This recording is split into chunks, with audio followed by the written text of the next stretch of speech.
Sesungguhnya kalau menurut Abah sangat terjadi kerusakan yang luar biasa. Yang luar biasa dari berbagai aspek. Kerusakan dari segi ekonomi, tidak sedikit masyarakat yang didawir termasuk Abah. Mungkin Abah sedikit ceritakan bagaimana dari sekian puluh tahun, dari mulai berbagai macam cara mereka itu Bang Haji. Ada yang datang, mereka ngaku namanya Habib hijau. Ada yang mengatakan Habib merah. Kalau Habib merah itu mereka menggunakan sendal merah, kantong merah, kaos merah, sendal merah. Itu biasanya datang kalau ke Abah nggak pernah ngomong. Datang keliling di depan rumah itu. Begitu Abah tanya, Bib, Assalamualaikum. Dia begitu. Kemudian dia keliling baru dia tulis 19.999. Kata apa ini Bib? Rumah ini akan kebakaran kecuali ini kiparatnya.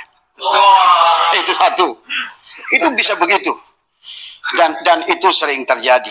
Ada lagi yang Abah lagi santai, tiba-tiba Bang Haji datang satu rombongan Habib, dia ngaku adalah dari Jawa Timur. Serombongan Habib datang dari Jawa. Saya bilang, Bib, dari mana antum tahu rumah saya di sini? Saya lagi berjalan di Cibitung, tiba-tiba di langit ada cahaya yang terang benderang. Gitu kan tadi. Begitu saya ikuti cahaya, ternyata di rumah antum. Gitu kan. Gitu kan. Nah, disitulah dia kemudian akhirnya kata beliau gini cerita, ujung-ujungnya duit Pak Haji. Karena kata beliau cahaya itu tidak murah. Untuk melihat cahaya itu menunjukkan bahwa di situ ada aulia, kata dia. Tadi semua. Belum lagi, wah itu Abah itu dari dulu sebetulnya Bang Haji senang menghajikan mereka, mengumrohkan. Walaupun Abah sudah pelajari dari mereka, sebetulnya Abah pelajari orang-orang Baalwi ini hampir jarang pergi haji dan umroh ke tanah suci sebenarnya. Lebih banyak ke Tarim dari semua. Lebih banyak ke Tarim. Tapi ada seorang Habib yang menurut Abah baik, karena kalau Abah sih tidak melihat dia itu bagaimanapun, tetapi kepada orang yang baik, akhlaknya baik, siapapun dia tetap Abah hormat kepada dia. Dan itu yang terjadi. Abah berangkatkan umroh, ada beberapa Habib. Besoknya Bang Haji subuh itu saya bangun tidur, biasa saya jam 2 pagi itu setengah 3 saya bangun, saya olahraga keluar. Tahu-tahu di halaman rumah saya itu ada kali 30 Habib udah tiduran di lantai. Ternyata waktu saya tanya, ini dari mana antum ini? Saya ada yang bilang dari Bangkalan, ada 5 mobil di luar. Dia loncat pagar ke rumah saya, tiduran di rumah saya itu. Karena ternyata di kalangan mereka, jadi yang harus kita kenal Bang Haji, sebetulnya kenal kayak seperti multi level marketing. Jadi siapa yang bisa merekomendasikan siapa, maka mereka dapat hak 10%. Misalnya saya udah memberangkatkan seorang umroh misalnya gitu. Kemudian dia akan sebarkan tuh, ada Rijal Hajib nih, gitu.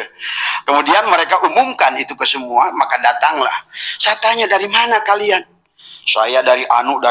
Bagaimana kalian kok bisa masuk? Saya loncat pagar. Nah, itu kan tadi. Akhirnya itulah. Kemudian pernah lagi Bang Haji datang. Saya bangun pagi. Waktu itu saya mau berangkat ke Singapura. Saya mau ngambil first flight. Begitu saya keluar rumah, ternyata ada 4 orang Baalwi duduk di jam 3 subuh gitu. Memaksa saya minta uang 15 juta. Katanya dia bilang buat apa? Dia bilang buat renovasi rumah saya. Ini maaf ya, jadi ini bukan untuk menjelekan siapapun, tapi ini insya Allah, karena Allah menyaksikan apa yang kita sampaikan, insya Allah kita bisa bertanggungjawabkan. Barangkali adalah untuk menambah penyadaran kepada masyarakat. Bukan kita tujuannya fitnah, tapi adalah untuk membukakan fakta-fakta apa yang ada. Maka dan dia ngotot minta kepada Abah 15 juta sampai turun 12 juta sampai 10 juta karena Abah ingin buru-buru ke bandara. Akhirnya Abah kasih 2 juta Bang Haji. Setelah 2 juta pun masih ngotot dia. Sampai akhirnya dia bilang, Ji, saya doakan biar selamat. Kan Abah jengkel, Bib, kalau bisa doakan jatuh aja pesawatnya sekalian gitu.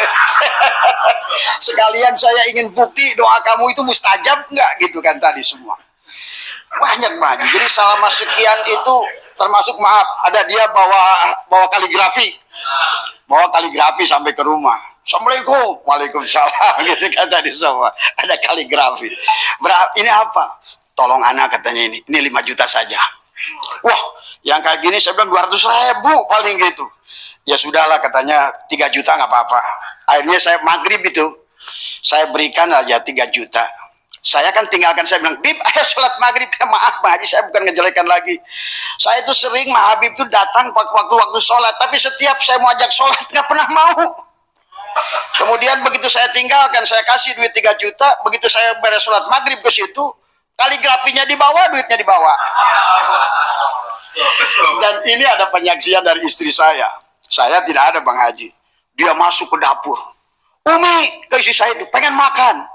Istri saya telepon saya sewaktu itu di Surabaya. Pak, ini kenal gak dengan Habib Anu? Katanya gitu. Kata. Saya bilang gak tahu. Saya bilang tadi. Dia langsung datang ke dapur makan. Maaf ya. Ini adalah sebetulnya, maka kenapa Abah berjuang luar biasa, karena Abah merasakan betapa satu, kalau menurut Abah tidak apa-apa memberi Bang Haji. Ya tidak ada masalah, tetapi pada saat dikaitkan beliau itu kepada duriat Nabi, yang dikhawatirkan adalah akhirnya mereka itu merusak daripada marwah baginda Nabi itu sendiri.